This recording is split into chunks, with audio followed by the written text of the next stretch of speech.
जय श्री कृष्णा। तो बात जहाँ से शुरू होती है वहाँ पे पता चलता है कि मनुष्य के गुण कैसे हैं, वो उसकी वाणी के द्वारा भी हमारे लिए खुलने लग जाते हैं, बोलता कैसा है।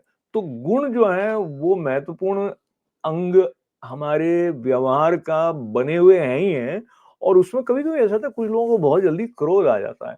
तो उससे ये पता लगता है कि वो अपने आप में उतने स्पष्ट नहीं है, स्थिति के साथ में जो वो व्यवहार कर रहे हैं, तो अपनी भूमिका को लेकर अस्पष्ट हैं या वो इस बात को लेकर अधीरता में आ जाते हैं कि मुझे ठीक से समझा नहीं जा रहा है या ये भी हो सकता है कि वो जो उनको बात कही जा रही है उसको ठीक से समझ नहीं पा रहे हों।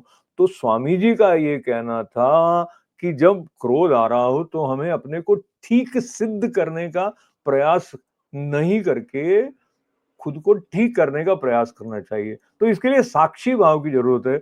यदि हम अपने आप को देख पाएँगे और हम अमुक प्रकार के भाव के साथ में एकदम बंध नहीं गए होंगे, तभी हम अपने आप को मुक्त रूप से देख पाएँगे। तो गुण-गुणों में बरत रहे हैं उस बात को लेकर जो 28वाँ श्लोक है ना, उसमें तीसरे अध्याय के भगवान ही कहते हैं, तत्त्ववित्तु महाबाहो गुण कर्म विभागयोः गुणा गुणेषु वर्तन्त इति मत्वा न सज्जते। कहा हे महाबाहो गुण विभाग और कर्म विभाग के तत्व को जानने वाला ज्ञान योगी संपूर्ण गुण ही गुणों में बरत रहे हैं ऐसा समझकर उनमें आसक्त नहीं होता।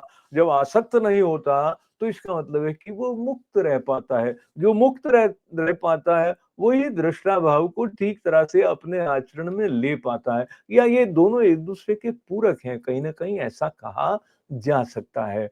हम सब चाहते हैं कि हम आनंदित रहें, मुक्त रहें, प्रसन्न रहें। तो भगवान श्रीमद् भगवद गीता में आगे एक स्थान पर ऐसा कहते हैं कि अशांतस्य कुतः सुखम। क्योंकि यदि हम अशांत रहेंगे तो सुख की प्राप्ति क्या होती है वो पता ही नहीं चलेगा।